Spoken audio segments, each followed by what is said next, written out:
राधे राधे दोस्तों, कैसे हैं आप सब। उम्मीद है अच्छे होंगे। मैं भी बहुत बढ़िया हूँ। स्वागत है आपका आपके अपने यूट्यूब चैनल में स्टार्ट विद आदित्य में। दोस्तों यूजीसी नेट जेआरएफ पेपर 1 का पीवाईक्यू की हमारी जो सीरीज चल रही है उसमें हम आज एक और प्रश्न पत्र ऐड करने वाले हैं जो कि 5 नवंबर 2020 का शिफ्ट 1 का है। दोस्तों आज आप चैनल पर थोड़े बने रहिएगा क्योंकि आज आपको शाम को 2022-23 के पीवाईक्यू की वीडियो देखने को मिलेगी और साथ में प्रैक्टिस सेट की पहली वीडियो भी हमारी आज अपलोड की जाएगी और आपको प्रश्न बड़े आसानी से और बड़े अच्छे तरीके से कराए जाएंगे ताकि मैं खुद आपको नहीं करा रहा हूँ, मैं स्वयं ये प्रश्न कर रहा हूँ। समझे आप? तो बस मैं आपके साथ वो साथ ही साथ शेयर करता जा रहा हूँ जो कि मैं स्वयं पढ़ रहा हूँ। तो आप ये मत समझिएगा कि मैं आपको पढ़ा रहा हूँ, मैं आपको वही शेयर कर रहा हूँ जो मैं पढ़ूंगा। और आप रिजल्ट भी देखिएगा दोस्तों, मेरा नेट जेआरएफ क्लियर होगा, नेट मेरा क्लियर होगा और इस बार ही आप लोग भी अपना नेट जेआरएफ क्लियर कर लें क्योंकि अगली बार से आपका सिलेबस चेंज हो रहा है। आपको मैं पहले ही वीडियो में डाल चुका हूँ कि आपका सिलेबस चेंज हो रहा है। दोस्तों एक और असिस्टेंट प्रोफेसर के लिए बड़ी खबर आई है जिसके लिए वीडियो मैं बना दूंगा, मैं आपको आज वो वीडियो वो भी डाल दूंगा। ठीक है दोस्तों, 6 तारीख से हमारे पेपर हैं, आज 1 तारीख हो गई है, मात्र 5 दिन बचे हैं। पॉलिटिकल साइंस वालों का 11 को है, हिस्ट्री वालों का 6 को है, कॉमर्स वालों का 7 को है। तो अलग अलग सब्जेक्ट के हिसाब से उस पर भी मैंने वीडियो डाल दी है।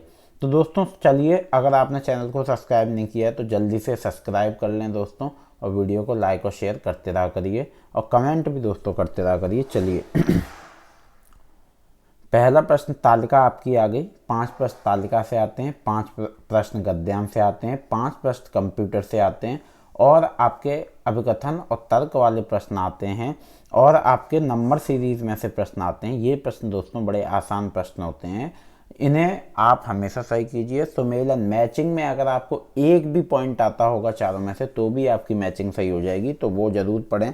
चलिए, तो पहला है तालिका में बिस्तरों की संख्या कोष्टक में दर्शाई गई है और किसी एक निश्चित दिन अलग अलग अस्पतालों में अलग अलग रोगों से पीड़ित भर्ती रोगियों की संख्या दर्शाई गई है। तालिका के आधार पर प्रश्नों से 1 से 5 का उत्तर दीजिए। तो अस्पताल और रोग, अस्पताल ए, अस्पताल बी, अस्पताल सी और अस्पताल डी। यहाँ पूरा ये 150 है, ये दोस्तों टोटल है, तो ये आप याद रखिएगा। अब विषाणु जनित रोग, हृदय रोग, गुर्दा रोग, यकृत रोग, ठीक है, यहाँ संख्या दी है। आइए पहले प्रश्न देखते हैं कि ये प्रश्न में क्या पूछ रहे हैं, वही हम तालिका में एक बार देखेंगे और हम उसको कर लेंगे। सबसे आसान तरीका यही होता है, जल्दी से जल्दी। सभी अस्पतालों में किस रोग से पीड़ित भर्ती रोगियों की संख्या सर्वाधिक है? तो आपके 4 अस्पताल हैं, किस रोग से सर्वाधिक है, तो इसको हम क्या करेंगे, टोटल करेंगे और हमें पता चल जाएगा किस रोग से। हृदय रोग, विषाणु जनित रोग, गुर्दा रोग और यकृत रोग। तो सभी अस्पतालों में विषाणु जनित रोग से पीड़ित भर्ती रोगियों की संख्या को हमने क्या किया, चारों को प्लस कर दिया। जब हमने प्लस कर दिया तो हमारा उत्तर आ गया 90।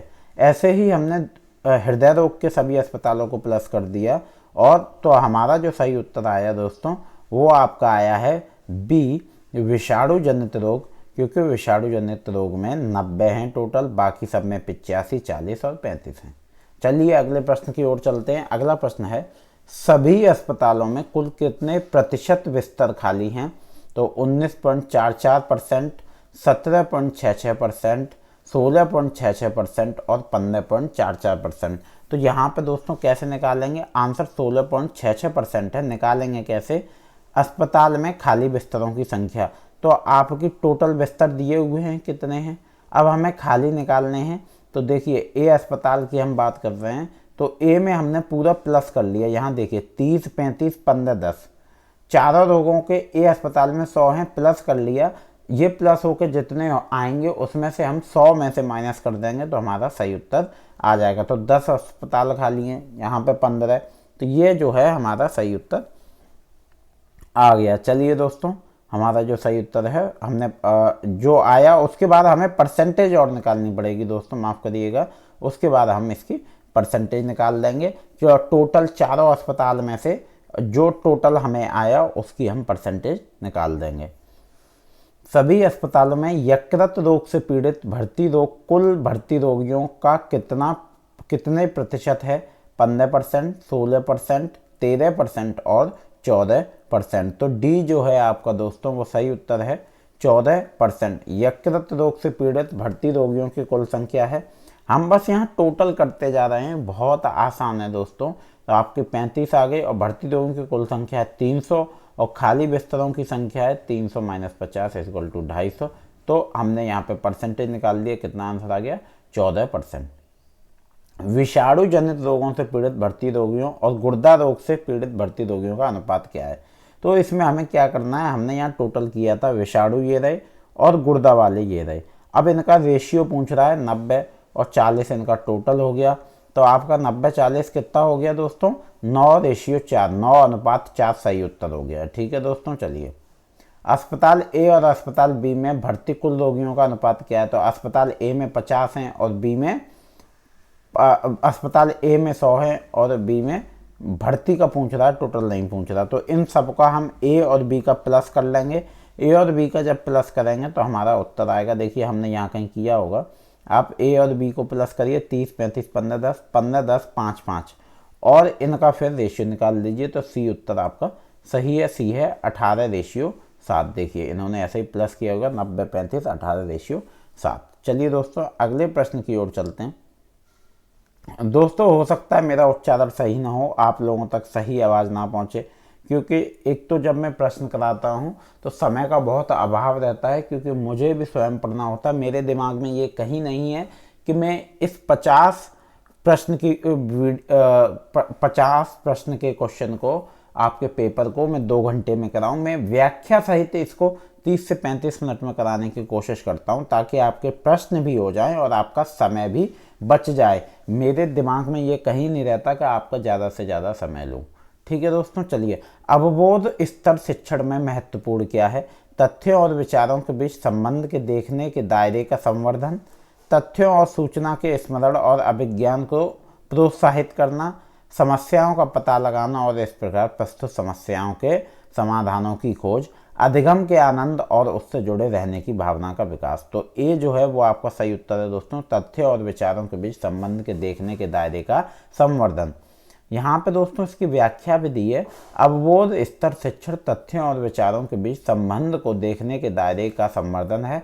वस्तुतः अधिगम के 3 स्तर माने गए हैं, स्मृति अधिगम, अवबोध स्तर शिक्षण अधिगम, विमर्शी स्तर अधिगम। अवबोध स्तर शिक्षण अधिगम किसी वस्तु की पहचान या उसकी प्रकृति को समझने से संबंधित है, साथ ही इसमें उदाहरणों से अलग करने की समझ विकसित होती है।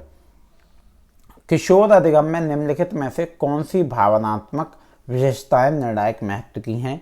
समूह से तदीयत्व की भावना, नायक पूजा और संवेदनाएं, पड़ोसियों के साथ भावनात्मक संबंधों का विस्तार और निर्भरता, उन्मुखता और मित्र बनाना। तो दोस्तों आपका बी एकदम सही उत्तर है, नायक पूजा और संवेदनाएं। किशोर अधिगम की भावनात्मक विशेषताओं में नायक पूजा और संवेदनाओं निर्णायक महत्व की होती है। किशोर अवस्था 12 से 18 वर्ष के बीच मानी जाती है, जिस समय बालक में तीव्र शारीरिक एवं मानसिक विकास देखने को मिलता है। इस समय किशोर तथा किशोरियों में नायक पूजा जैसे किसी स्टार क्रिकेटर अथवा भगवान और संवेदनाओं समाज के प्रति, राष्ट्र के प्रति देखने को मिलती है। इस अवस्था में ज्ञानेंद्रियों की संवेदनशीलता तीव्र और प्रौढ़ हुआ करती है। संवेदनाओं में परिपक्वता दृढ़ता देती है, जिससे ज्ञान की प्रौढ़ता प्रकट होती है। चलिए दोस्तों अगले प्रश्न की ओर चलते हैं। दोस्तों आज जो शाम को वीडियोस आने वाली हैं वो 2022-23 की आएंगी, PYQ की और प्रैक्टिस सेट की भी एक वीडियो आएगी, और आपकी असिस्टेंट प्रोफेसर के लिए जो बड़ा मौका, बड़ा बदलाव आया है उसके ऊपर भी एक वीडियो आएगी। शिक्षण के दौरान जब कोई अध्यापक प्रक्रिया प्रश्न का प्रयोग करता है तो निम्नलिखित में से कौन से प्रकार के प्रश्नों का प्रवृत्त होगा?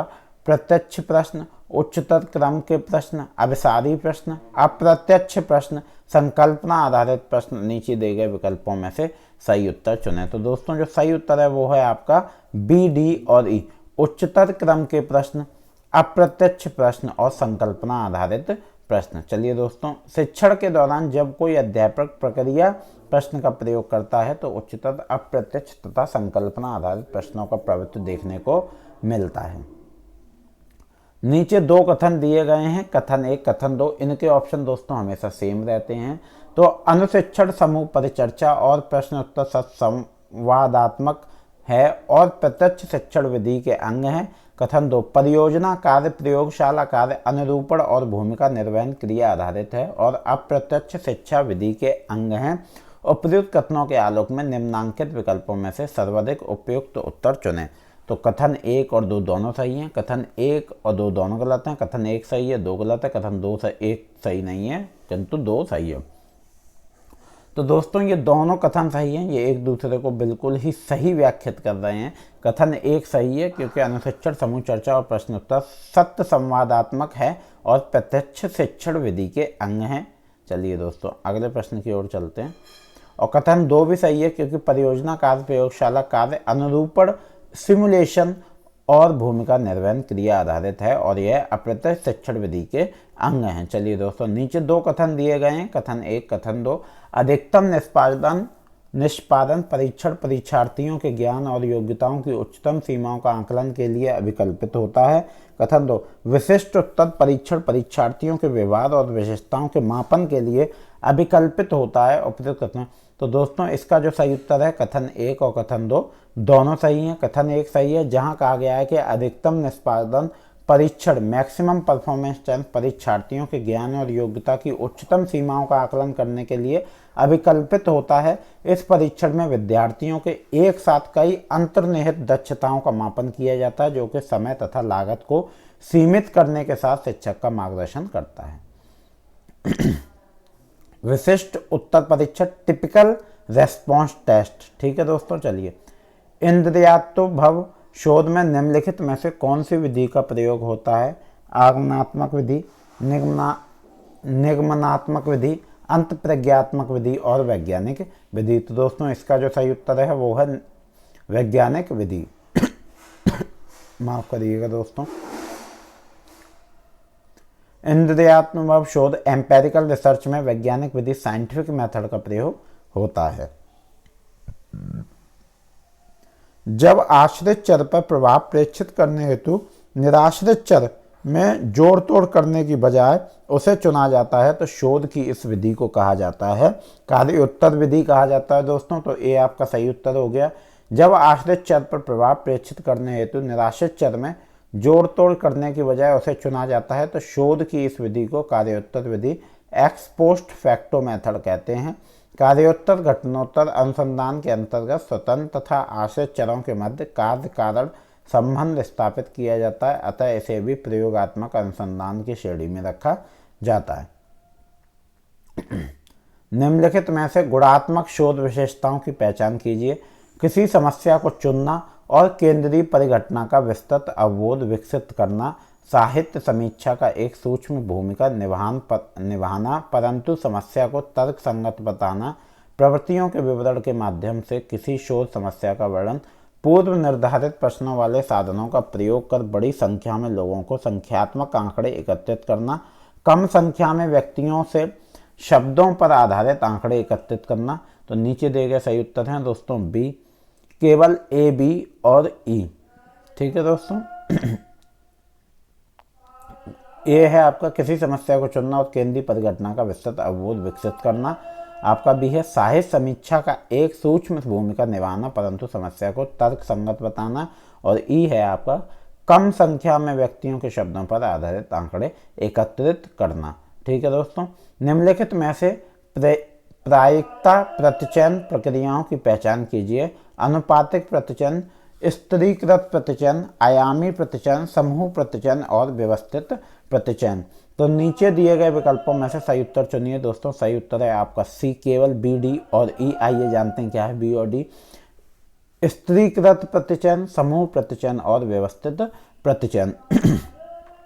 दायित्व है कि प्रायिकता प्रतिचयन प्रोबेबिलिटी सैंपलिंग में समष्टि के प्रत्येक सदस्य के चुने जाने की ज्ञात शून्यता प्रायिकता होती है। सभी प्रायिकतात्मक प्रतिचयन उपागमों का मुख्य बिंदु यादृच्छिक चयन रैंडम सिलेक्शन है। प्रायिकता चयन का लाभ यह है कि इसमें प्रतिचयन त्रुटि परिकल्पित की जा सकती है जो वह मात्रा है जिस तक प्रतिदर्श समिष्ट से भिन्न हो सकता है। प्रायिकता प्रतिचयन प्रक्रिया मूलतः 4 हैं: यादृच्छिक प्रतिचयन, क्रमबद्ध प्रतिचयन, स्तरित प्रतिचयन और गुच्छ यादृच्छिक प्रतिचयन। Random sampling, systematic sampling, stratified sampling और क्लस्टर रैंडम सैंपलिंग। नीचे 2 कथन दिए गए हैं। कथन 1 है, शोध में जब शून्य परिकल्पना अस्वीकृत होती है तो वैकल्पिक या मौलिक शोध परिकल्पना को स्वीकार करने की गुंजाइश होती है। कथन, जब शून्य परिकल्पना अस्वीकृत होती है तो अल्फा त्रुटि होने की बजाय बीटा त्रुटि होने की संभावना होगी। चलिए दोस्तों, तो इसका जो सही उत्तर है दोस्तों वो है आपका सी। कथन 1 सही है किंतु कथन 2 सही नहीं है। कथन 1 सही है, शोध में जब शून्य परिकल्पना अस्वीकृत होती है तो वैकल्पिक या मौलिक शोध परिकल्पना स्वीकार करने की गुंजाइश होती है। ठीक है दोस्तों, अब यहाँ पे मैं आपको एक और बात बता दूं दोस्तों कि अगर आप सिर्फ यही एक वीडियो देख रहे हो तो आपके लिए बहुत लंबी और बहुत बड़ी PYQ प्लेलिस्ट बन चुकी है। तो आप चैनल को अंदर से जाके सारी प्लेलिस्ट को एक बार चेक करें। नए मीडिया के आगमन में ऑनलाइन अधिगम को कैसा बना दिया है? द्वितीयक स्रोत आधारित, निजी स्रोतों पर आधारित, संस्था केंद्रित, स्वतंत्र। तो डी जो है आपका वो है स्वतंत्र दोस्तों। ठीक है, नए मीडिया के आगमन में ऑनलाइन अधिगम को स्वतंत्र बना दिया है। नित्य नए वैज्ञानिक आविष्कार तथा ऑनलाइन मंचों तक पहुंचने जहां समाज की जीवन शैली में व्यापक बदलाव लाए हैं। जैसे कि हम आपको ऑनलाइन के माध्यम से वीडियो शेयर कर रहे हैं तो हमें स्वतंत्र बना दिया है, यहां से आप समझिए। चलिए, कक्षा में संप्रेषण बाधाओं को हटाने का परिणाम होगा विशिष्ट अनुदेशात्मक व्यवहारों का स्पष्ट निरूपण, विद्यार्थियों के बीच सौद्देश्य अंतक्रिया का वातावरण, व्यक्तित्ववादी सोच का संवर्धन, निदर्शी उदाहरणों की अप्रासंगिकता। तो नीचे दिए विकल्पों में से सही उत्तर चुने। तो सही है आपका केवल ए और बी। आइए जानते हैं क्या है सही। तो विशिष्ट अनुदेशात्मक व्यवहारों का स्पष्ट निरूपण और विद्यार्थियों के बीच सौदेश्य अंतक्रिया का वातावरण। ठीक है दोस्तों, चलिए अगले प्रश्न की ओर चलते हैं। अब आपके अवकथन और तर्क, असर्शन और रीजन, एक ही संदेश को बार बार दोहराना उसे महत्वपूर्ण बनाएगा। तर्क है, जब एक शब्द से ही कम चल जाए तो 2 शब्दों का प्रयोग ना करें, यह एक मार्गदर्शी सिद्धांत है।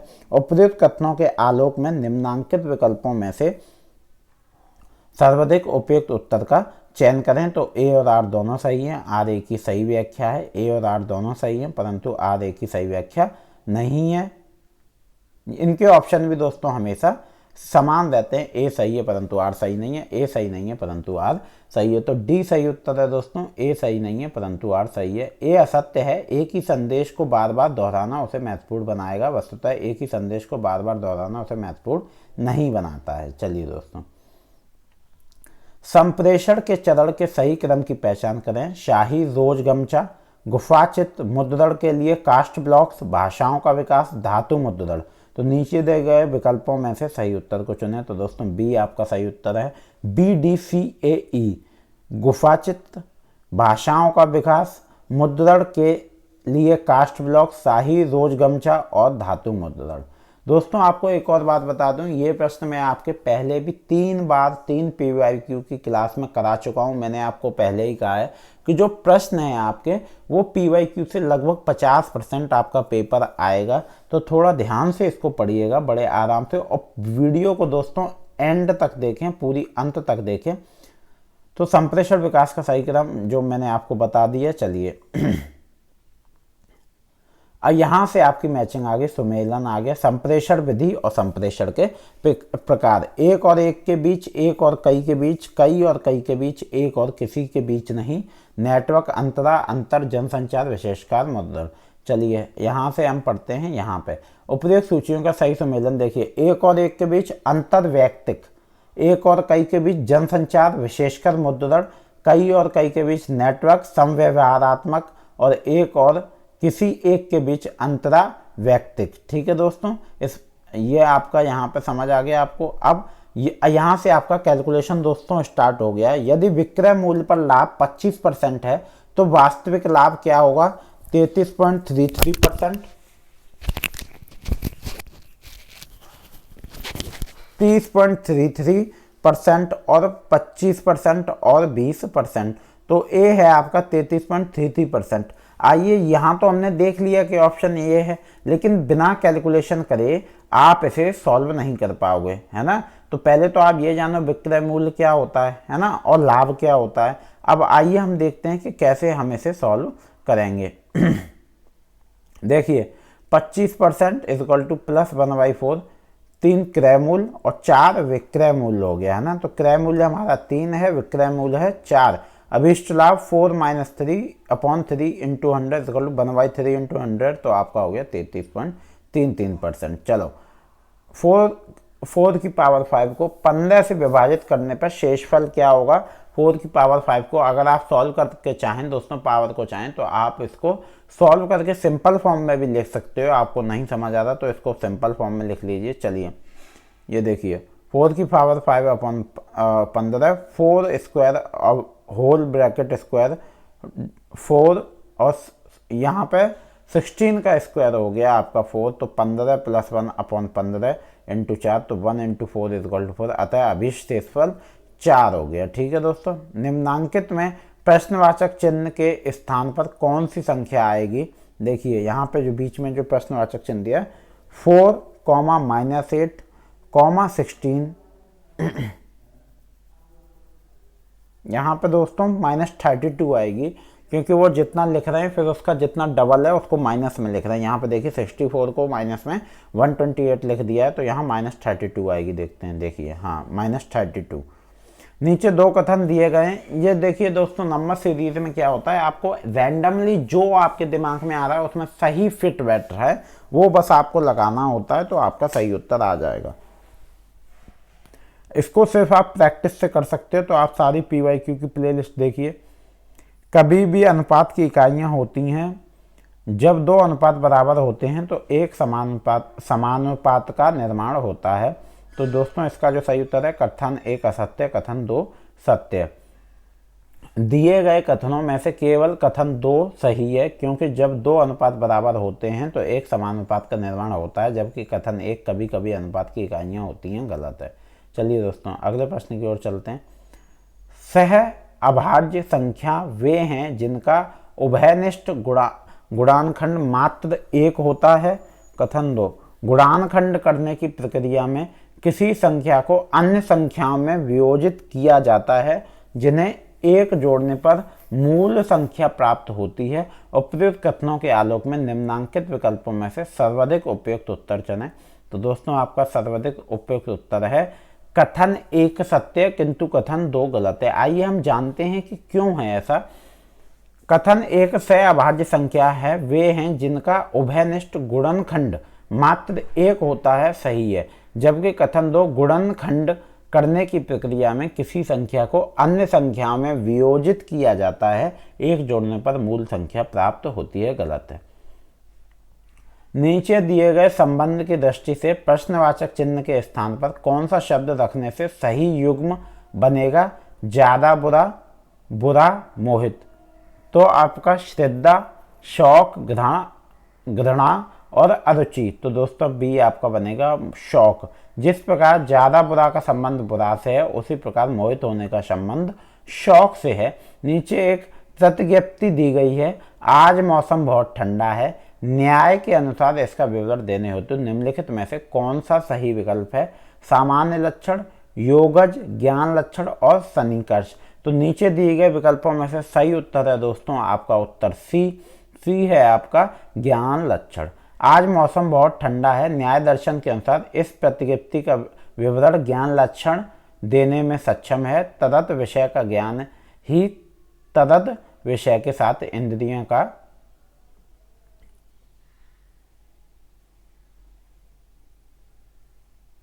इंद्रियों का ज्ञान लक्षण सन्निकर्ष कहा जाता है। दोस्तों अगर आपने चैनल को अभी तक सब्सक्राइब नहीं किया है तो दोस्तों जल्दी से जल्दी सब्सक्राइब कर लें, ताकि मेरा भी मनोबल बढ़ सके। दोस्तों आपको चैनल पर कुछ ना कुछ मिलेगा ही। नेट JRF है, आपकी करंट है, हिंदी GS है, आपकी कुछ ना कुछ मिलेगा ही दोस्तों। और वीडियो को पूरा देखें, अंत तक देखें, ताकि आप इनसे लाभ उठा सकें। अरस्तु के दर्शन में निम्नलिखित कारक सिद्धांतों को क्रमानुसार रखें। भौतिक कारण, सक्षम कारण, आकृतिक कारण और अंतिम कारण। तो ए जो है वो आपका सही उत्तर है, ACBD। भौतिक कारण, आकृतिक कारण, सक्षम कारण और अंतिम कारण। भौतिक कारण मटेरियल कॉज, आकृतिक कारण फॉर्मल कॉज, सक्षम कारण एफिशिएंट कॉज और अंतिम कारण फाइनल कॉज। अरस्तु की तत्व मीमांसा वर्णनात्मक है जो कि इस जगत की व्याख्या कारणता में खोजती है, जिसमें परिवर्तनों की व्याख्या उसे अपने कारणता सिद्धांत में की है जो कि भविष्य के संदर्भ में। अतः उन्हें बताया है कि किसी भी घटना या वस्तु के निर्माण के 4 कारण होते हैं: भौतिक, आकृतिक, सक्षम, अंतिम। भौतिक उत्पादन मिट्टी, आकृतिक निर्मित कुम्हार, सक्षम स्वरूप घड़े का सोचना और अंतिम लक्ष्य उद्देश्य। नीचे 2 कथन दिए गए हैं दोस्तों। कथन 1 है, ये आप पेपर पर दोस्तों कर पाएंगे, पेन और पेपर पर इस कथन को करें तो बड़ी आसानी से कर लेंगे। कुछ परीक्षाएं बहुत लंबी होती हैं, कुछ परीक्षाएं बहुत कठिन होती हैं, अतः कुछ परीक्षाएं बहुत लंबी और बहुत कठिन होती हैं। कथन 2 है, कुछ कुत्ते बिल्लियों का पीछा करते हैं, सभी कुत्तों में पिस्सू होते हैं, अतः बिल्लियों का पीछा करने वाले कुत्तों में पिस्सू होते हैं। तो यहाँ पे आपका जो सही उत्तर है दोस्तों वो आपका है डी, कथन 1 असत्य किंतु कथन 2 असत्य। जब हमने पेपर पर सॉल्व किया तब हमें पता चलेगा वो सत्य कैसे है, क्योंकि कुछ परीक्षाएं लंबी होती हैं तो कुछ परीक्षाएं बहुत कठिन होती हैं। यदि ये 2 अलग अलग न्याय वाक्य हैं तो जो व्यक्ति रूप से सही है, लेकिन इसका मतलब यह नहीं है कि ये दोनों वाक्यों का संयुक्त वाक्य, अतः कुछ परीक्षाएं बहुत लंबी और बहुत कठिन होती हैं भी सही हो। कथन 2 सही है क्योंकि सभी में कुछ अंतर्निहित होता है, अतः बिल्लियों का पीछा करने वाले कुत्तों में पिस्सू होते हैं। कथन 1 है दोस्तों, मानव तर्क का यह दुर्भाग्य है कि वह ऐसी स्थिति में पहुंच जाता है जब वह कतिपय प्रश्नों को ना तो उत्पन्न कर सकता है और ना उनकी अनदेखी कर सकता है। कथन 2 है, मानव तर्क अपने स्वभाव से चरम यथार्थ से संबंधित कतिपय प्रश्नों को हल करने में सक्षम नहीं है। उपयुक्त कथन के आलोक में निम्नांकित विकल्पों में से सर्वाधिक उपयुक्त उत्तर चुनें। तो ए है आपका कथन 1 और कथन 2 दोनों सही हैं। चलिए दोस्तों, मूडल निम्नलिखित में से किसका संक्षिप्त नाम है? Modular object oriented distance learning environment,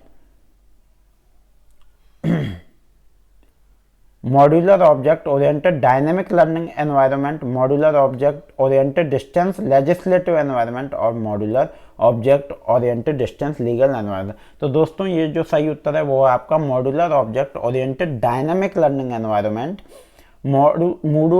Moodle का पूरा नाम modular object oriented dynamic learning environment है। इसकी स्थापना वर्ष 2002 में मार्टिन डगियामास द्वारा की गई।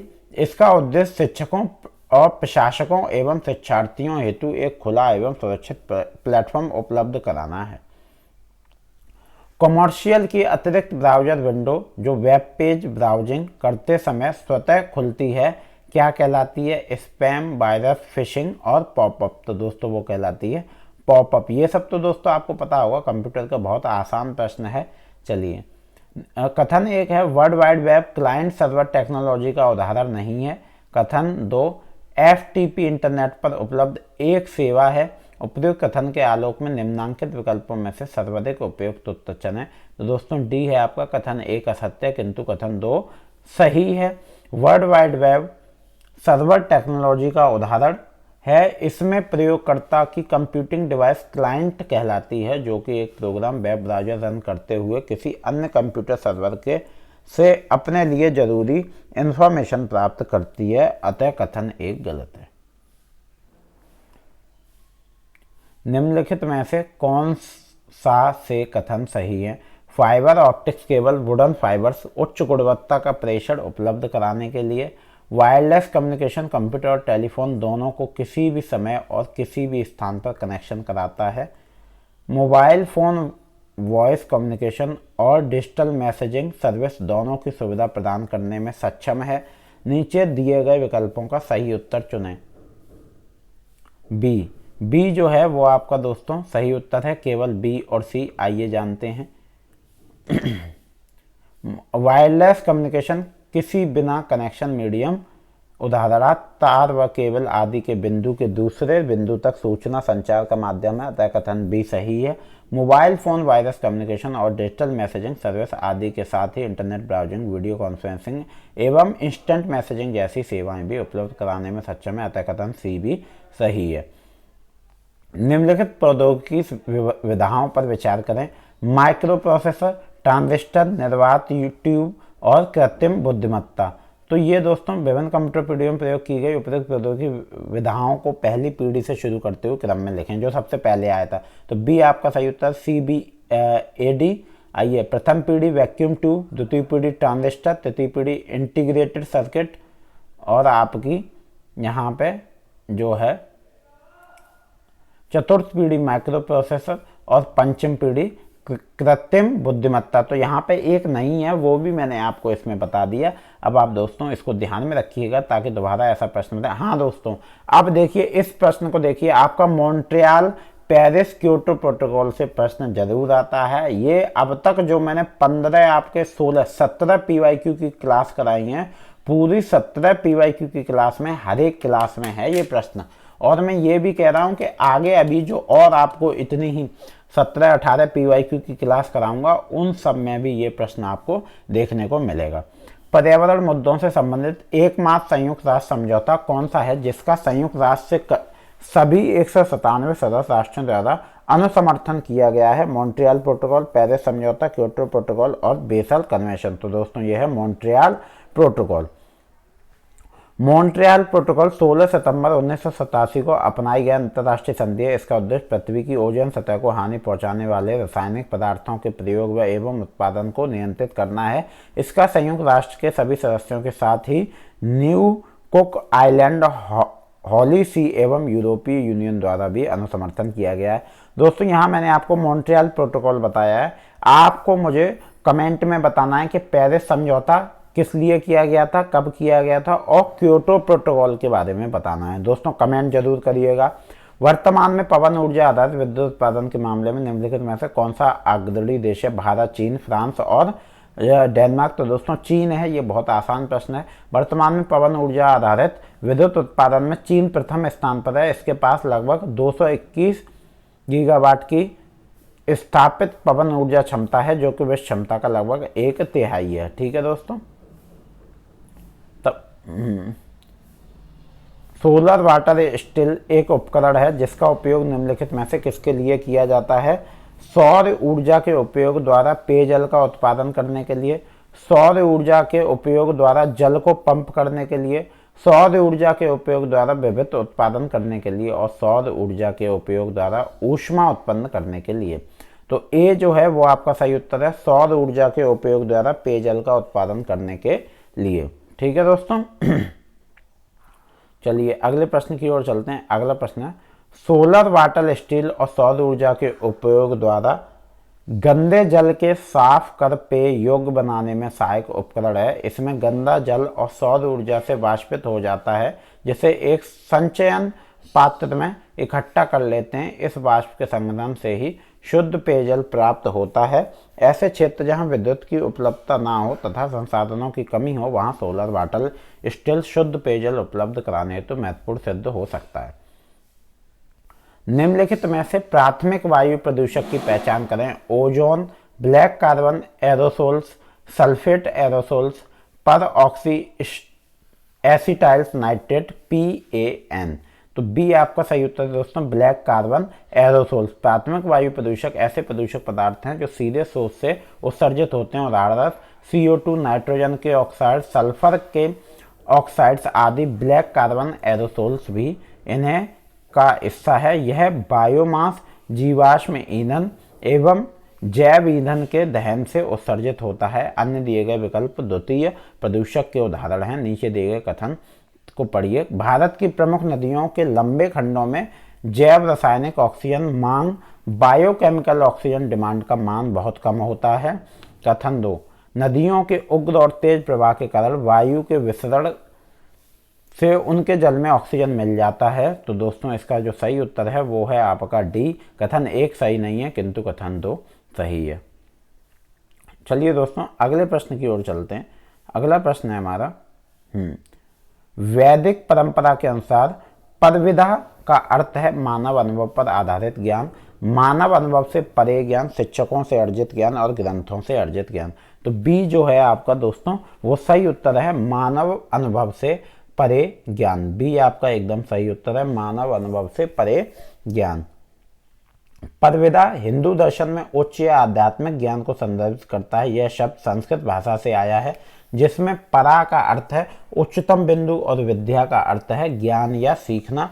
हिंदू दर्शन में प्राय ब्रह्म विद्या को पराविधा के पर्याय के रूप में प्रयोग किया जाता है। इसी प्रकार भौतिक जगत के जुड़े विषयों के ज्ञान को अपरा विद्या की संज्ञा दी गई है। पर्यावरण शिक्षा का अंतर्निहित उद्देश्य है पर्यावरण संबंधी चुनौतियों को प्रति समायोजन करना, पर्यावरण संबंधी खतरों का सामना करने में सहायता करना, उभरते मुद्दों के बारे में व्यक्ति के समालोचनात्मक चिंतन को बढ़ावा देना, पर्यावरण संबंधी मुद्दों के बारे में जन जागरूकता और ज्ञान बढ़ाना, पर्यावरण संबंधी मुद्दों से निपटने में समस्या समाधान और निर्णय लेने के कौशलों में वृद्धि करना। तो आपका जो दोस्तों सही उत्तर है वो सी, डी और ई। उभरते मुद्दों के बारे में व्यक्ति की समालोचनात्मक चिंतन को बढ़ावा देना और पर्यावरण संबंधी मुद्दों के बारे में जन जागरूकता और ज्ञान बढ़ाना, पर्यावरण संबंधी मुद्दों से निपटने में समस्या समाधान और निर्णय लेने के कौशलों में वृद्धि करना। तो ये आपका सही उत्तर है दोस्तों। चलिए, भारत सरकार के मानव संसाधन विकास मंत्रालय की रूसा योजना निम्नलिखित में से किन घटकों हेतु सहायता करती है? स्वायत्त कॉलेजों को विश्वविद्यालय का दर्जा प्रदान करने के लिए, राज्य विश्वविद्यालयों को अनुरक्षण अनुदान प्रदान करने के लिए, देश के असेवित और अल्पसेवित क्षेत्रों में नए व्यावसायिक कॉलेजों की स्थापना करने के लिए, कॉलेजों और विश्वविद्यालयों की क्षमता बढ़ाने के लिए, अवसंरचना अनुदान प्रदान करने के लिए, शिक्षा की लागत की अनुपूर्ति करने के लिए, अधिक छात्रवृत्ति कार्यक्रम चलाने के लिए। तो इसका जो सही उत्तर है दोस्तों वो है डी, ए, सी, डी और ई। आइए यहाँ जानते हैं। राष्ट्रीय उच्चतर शिक्षा अभियान रूसा भारत सरकार की एक प्रायोजित योजना है जिसे राज्यों की पात्र उच्चतर शैक्षिक संस्थाओं को वित्त पोषित करने के उद्देश्य से वर्ष 2013 में प्रारंभ किया गया था। इसके प्रमुख उद्देश्य विस्तार निम्नलिखित हैं। स्वायत्त कॉलेजों को विश्वविद्यालय का दर्जा प्राप्त करने में सहायता, देश के असेवित और अल्पसेवित क्षेत्रों में संस्थानों की स्थापना कर क्षेत्रीय असंतुलन को संतुलित करना, शिक्षण संस्थाओं के अवसंरचना विकास हेतु अनुदान प्रदान करना, जरूरतमंद विद्यार्थियों हेतु छात्रवृत्ति कार्यक्रम चलाना, समाज के वंचित वर्ग की उच्च शिक्षा तक पहुंच सुनिश्चित करने में सहायता। मानव संसाधन विकास मंत्रालय की निम्नलिखित में से कौन सी आईसीटी पहल संस्थाओं विश्वविद्यालयों के लिए ई गवर्नेंस से संबंधित है? समर्थ, विद्वान, IRINS और स्वयं। तो ए है आपका दोस्तों समर्थ। चलिए दोस्तों अगले प्रश्न की ओर चलते हैं। अगला प्रश्न है स्वयं शिक्षा मंत्रालय के अंतर्गत ओपन ऑनलाइन कोर्स प्लेटफॉर्म। दोस्तों स्वयं का और इस समर्थ का इनका हमेशा एक क्वेश्चन आ रहा है, हर एक PYQ में एक क्वेश्चन आता है। चलिए दोस्तों अगले प्रश्न की ओर चलते हैं। अगला प्रश्न है एक डिनोवो संस्थान की क्या विशेषता है? ICT समर्थित शिक्षण शास्त्र, ज्ञान के अद्वितीय और उभरते क्षेत्रों में शिक्षण और शोध पर ध्यान केंद्रित करना, विदेशी भाषाओं और उनके साहित्य के शिक्षण और शोध पर ध्यान केंद्रित करना, अत्याधुनिक बुनियादी ढांचा।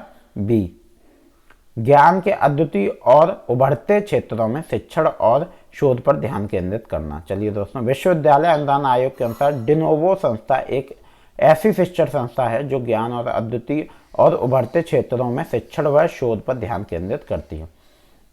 यहाँ से दोस्तों आपका गद्य शुरू हो गया। 5 प्रश्न आपके पूरे गद्य के होंगे। दोस्तों मैं आपको बता दूं बड़ी बड़ी कोचिंग वाले, मैं हर वीडियो में बोल रहा हूँ, वो आपको सिर्फ भटकाने का काम करते हैं कि कौन सी यूनिट से ज़्यादा प्रश्न आए। किसी यूनिट से ज़्यादा प्रश्न नहीं आते हैं, लगभग हर यूनिट से 5 प्रश्न ही आते हैं। यदि अद्यतन सांस्कृतिक व्यवहार परक अधिगम अधिकांश परिस्थिति एवं संदर्भ पर निर्भर होता है तो यह चिंतनीय है। परिणामी संगठनाओं किस तरह एक व्यवस्थित रूप ग्रहण कर लेती हैं। हाल में नरविज्ञान में इस मुद्दों को उठाए जाने का तरीका पहचान के सरोकार से संबंधित है, चाहे उसे व्यक्ति की पहचान के रूप में, नजाती समूह के रूप में या संपूर्ण रूप में परिभाषित किया जाए। परंतु पहचान के बारे में यह नहीं कहा जा सकता कि वह केले के शोरबे में तैरने वाले की भांति सामाजिक जीवन की धारा में सतह पर तैरती रहती है। दोस्तों पूरा पैराग्राफ पढ़ें और पैराग्राफ को जब आप पढ़ें तो हमेशा याद रखें उसका टाइटल और उसका अर्थ जरूर समझें, क्योंकि ये प्रश्न आपका बन जाता है उसका टाइटल और अर्थ से। आइए हम प्रश्न की ओर चलते हैं। वर्तमान समय में सांस्कृतिक अधिगम का केंद्रीय मुद्दा क्या है? इस मुद्दे पर अनंत चर्चा, संदर्भ संबंधी स्पष्टता, निजाती सरोकार और इस मुद्दे को उचित ढंग से संगठित करने की आवश्यकता तो संदर्भ संबंधी स्पष्टता इसका सही उत्तर है। आइए देखते हैं, ये आपके गद्य में ही दिया हुआ है। सांस्कृतिक शिक्षा किसी समाज या संस्कृति के अधिगम प्राप्त करने एवं ज्ञान के एक व्यक्ति से दूसरे तक पहुंचने की प्रक्रिया है। अधिगम की शैली इस बात पर सर्वाधिक निर्भर करती है कि कोई संस्कृति अपने बच्चों एवं युवाओं को सामाजिकरण करने में कितनी सफल है। चलिए दोस्तों, पहचान में निम्नलिखित प्राप्त करने की प्रवृत्ति होती है: अन्यों से भिन्न गुण, अन्य इकाइयों से संस्कृतता, अविभेदीय सीमाएं और सामाजिक जीवन धारा की सतह पर गतिशीलता। तो ये जो है आपका वो दोस्तों सही उत्तर है, अन्यों से भिन्न गुण। पहचान विभिन्न गुणों, विश्वासों, भावों एवं व्यवहार का ऐसा समुच्चय है जो किसी व्यक्ति अथवा समूह को परिभाषित करता है। पहचान का एक महत्वपूर्ण गुण स्वयं की विशिष्ट छवि के निर्माण की महत्वाकांक्षा होती है। ठीक है दोस्तों, चलिए अगले प्रश्न की ओर चलते हैं। अगला प्रश्न है दोस्तों, ऐतिहासिक रूप से पहचान में निम्नलिखित में से किसे प्राप्त करने की प्रवृत्ति होती है? एक समान निरंतरता, संस्कृति की शिथिलता, सविराम तीव्रता और अतार्किक उत्प्रेरक। तो सी आपका सही उत्तर है दोस्तों, सविराम तीव्रता। प्रस्तुत गद्यांश के अनुसार पहचान की तलाश में ऐतिहासिक रूप से स्पष्टतः अंतर्व्याप्त है। यह कभी राष्ट्रवाद के मुद्दों पर उग्र हो उठती है तो कभी भाषा के, कभी जाति पहचान हेतु उद्दीपक बन उठती है तो कभी यह तलाश शुष्कतावस्था में भी चली जाती है। राष्ट्रवाद के उद्भव के कारण निम्नलिखित हुआ: प्रतिस्पर्धा पहचान, संपूर्ण राष्ट्र में एकल पहचान, एक एकीकृत सांस्कृतिक कोश का उद्देश्य और विविधतापूर्णता पहचानों के बीच एकता। तो डी जो है वो आपका सही उत्तर है दोस्तों, विविधतापूर्ण पहचानों के बीच एकता। प्रश्नगत अवतरण के अनुसार राष्ट्रवाद के उदय ने विभिन्न पहचानों के मध्य एक ऐसी एकीकृत की विशिष्ट पहचान योग्य समूह के सृजन का प्रयास किया है, यद्यपि इसमें पूर्ण सफलता नहीं मिली और पहचान की अग्रसरता में भी वृद्धि हुई है। चलिए दोस्तों, आपका इस PYQ का अंतिम प्रश्न है और शाम को आपको 2022-23 के PYQ देखने को मिलेंगे और प्रैक्टिस सेट भी मिलेगा। तो चैनल पर बने रहिए और दोस्तों पूरी प्लेलिस्ट को देखिए। एक वीडियो देखने से आपका नेट JRF नहीं निकलेगा। जो भी ये पूरी प्लेलिस्ट को देख लेगा, मैं आपको आश्वासन देता हूँ कि आपका नेट निकल जाएगा। नया सांस्कृतिक अवबोध निम्नलिखित में किसके कारण संस्कृति की परंपरागत धारणा के समरूपी नहीं होता है? संचार की नई पद्धतियां, श्रम का परंपरागत सामाजिक विभाजन, अर्थों के समय के समूह और एक मजबूत राष्ट्र राज्य का सृजन। तो ए जो है वो आपका सही उत्तर है दोस्तों, संचार की नई पद्धतियां। उपरोक्त गद्यांश के अनुसार वर्तमान में सांस्कृतिक भाषाई कोश विजातीय बन रहे हैं। आम लोग अपनी सरकारों कि उनके संबंध में संचार विभाजन में परिवर्तन पर प्रतिक्रिया जता रहे हैं। अतः स्पष्ट है कि संचार की नई पद्धतियों के कारण ही एक नया सांस्कृतिक अवबोध उभर कर आया है जो सांस्कृतिक की परंपरागत धारणा के समरूपी नहीं है। दोस्तों, यहाँ आपका ये वाला PYQ खत्म हुआ। अगर आपने चैनल को अभी तक सब्सक्राइब नहीं किया है तो जाके एक बार चैनल को सब्सक्राइब कर लें और वीडियो को लाइक और शेयर कमेंट करते रहा करिए और वीडियो को दोस्तों पूरी देखा करिए और पूरी प्लेलिस्ट जाके सारी वीडियो देखिए ताकि आप उनसे लाभ उठा सकें। अगर आपने ये PYQ देख ली तो आपका नेट निकल जाएगा। चलिए दोस्तों, मिलते हैं अगले वीडियो में। राधे राधे, धन्यवाद।